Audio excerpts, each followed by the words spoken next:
straight up broad. Okay. My mom's mom was from the old school, and a lot of the women, people that came here, their kids, they didn't want too much to do with the old country. They wanted to be Americans. They wanted to be hip. And, they changed their names to more names that were less Semitic or whatever.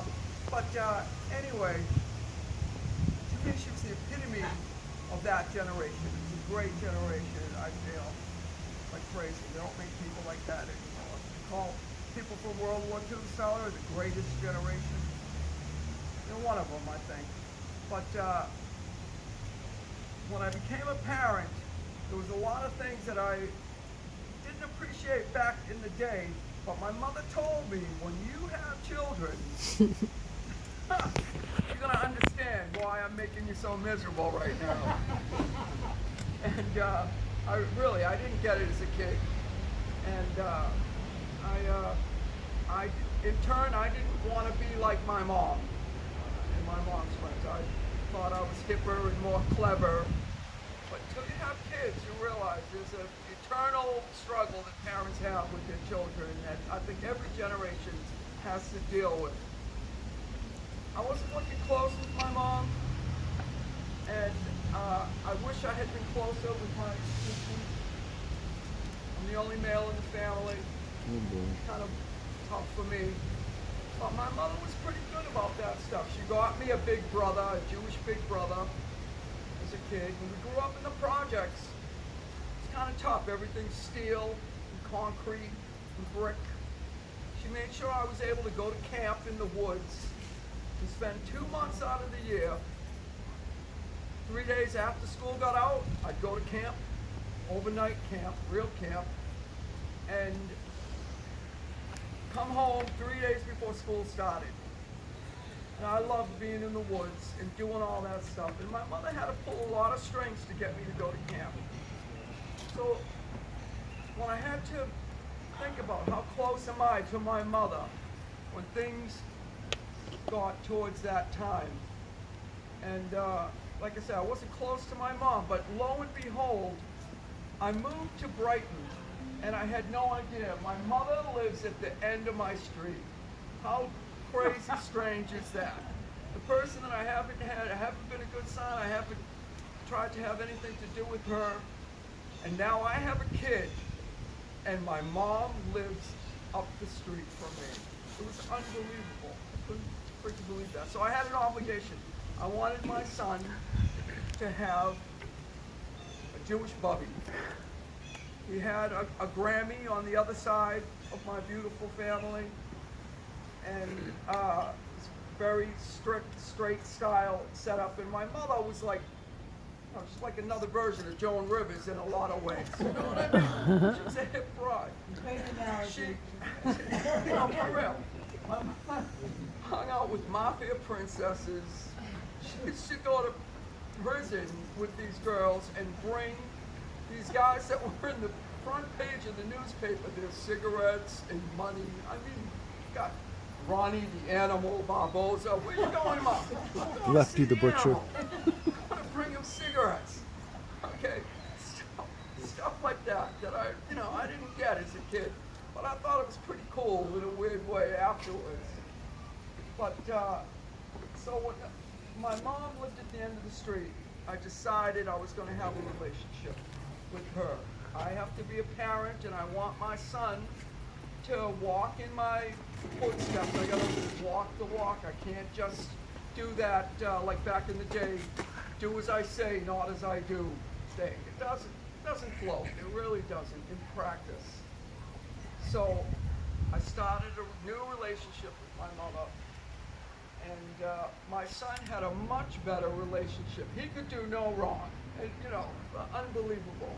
And he loved having a bubby that would tell him dirty jokes and swear. Okay? And tell him what to do with a woman in the bedroom so he didn't get in trouble. Stuff that I didn't even, wouldn't approach with my kid. Unbelievable. And he had a beautiful relationship with her. So, at the end of the day, I try to figure out who she was. I know a little bit about her, but she didn't really tell me a lot about her until the end. Stuff that really made me think and consider what it was like for her to be a young parent and to grow up in an orphanage and to have to deal with that type of family that an orphanage is. It becomes a family. She thought every male in the orphanage was her brother. She didn't know that her brothers were biological brothers, and it was another bond. It's a very tough way to have to look at things like that. But more and more, as I started going over to her house every day and cooking for her and making her laugh, I got closer to her, and I had to really assess, you know, what was the dynamic between us. The most important things in my life, my mother made available to me. Music and a sense of spirituality. She forced me to go to school every day as a little kid. Nobody wants to go to school after regular school. Even if you lived in a neighborhood like we lived in back in the day. Hated it. But I had to go to school every day. My mother did a lot of stuff that ended up being important to me later on in life. So that when I became a parent, and I had no rule book, I had no way to do this thing of trying to be a parent. So guitar player running around America with hair down my back and leather pants and all this stuff, and I didn't want my kid to grow up like me.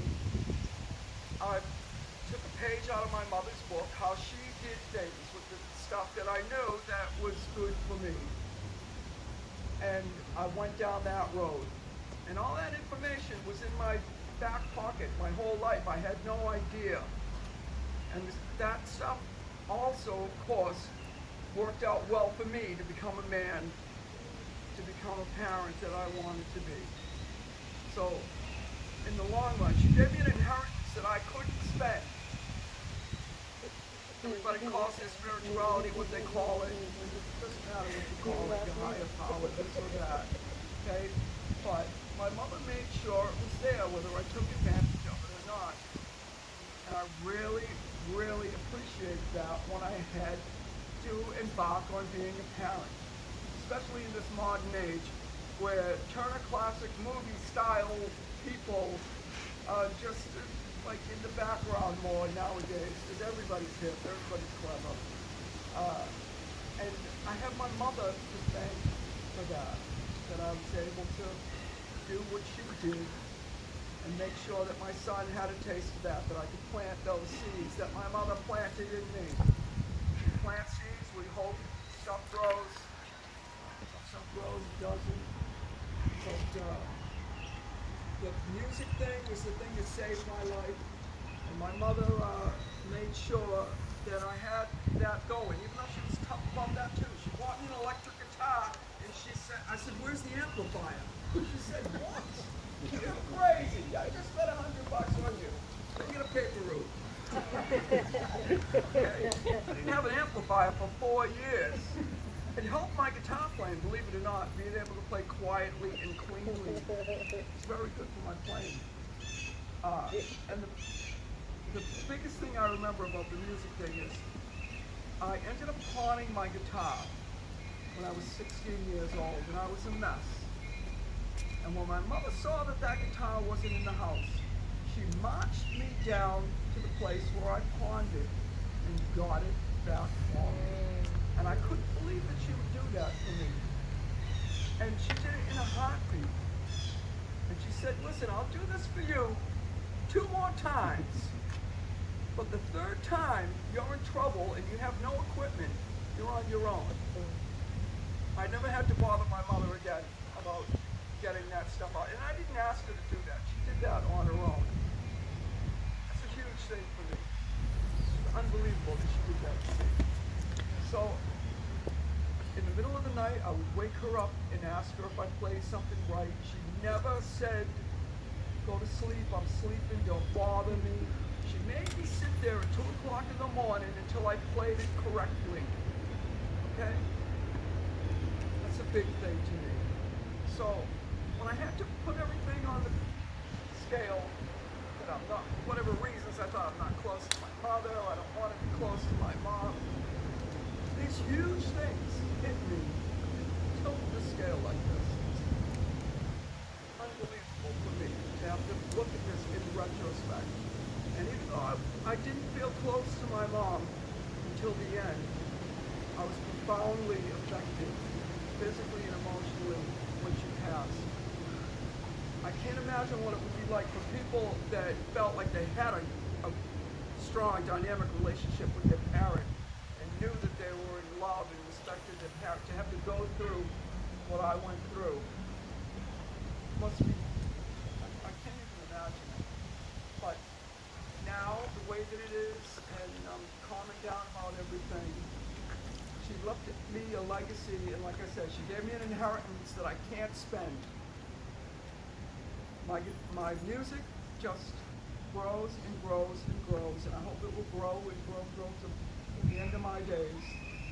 And the spirituality that my mother gave me from that old school stuff, from back in Blue Avenue style crowd from back then, my son has really appreciated it. He's grown up to be quite a mensch, and I named him after her brother that passed when he was a teenager. And I always had a burden for that young man that I only knew in pictures. And I wanted to honor my hubby and my mother by naming my son after him. And my mother appreciated it. At the end of the day, she couldn't believe I did that. And I think more than anything, that's what brought us closer together. When I knew it meant so much to my mom, I didn't know it was going to mean that much to my mother. But she felt like her brother was still alive because I named my son Israel. And all these blessings. So anyway, at the end of the day, I hope that my son will be able to talk like this, say a couple of positive things about me when it's my time. But say she was a stand-up broad. Yes.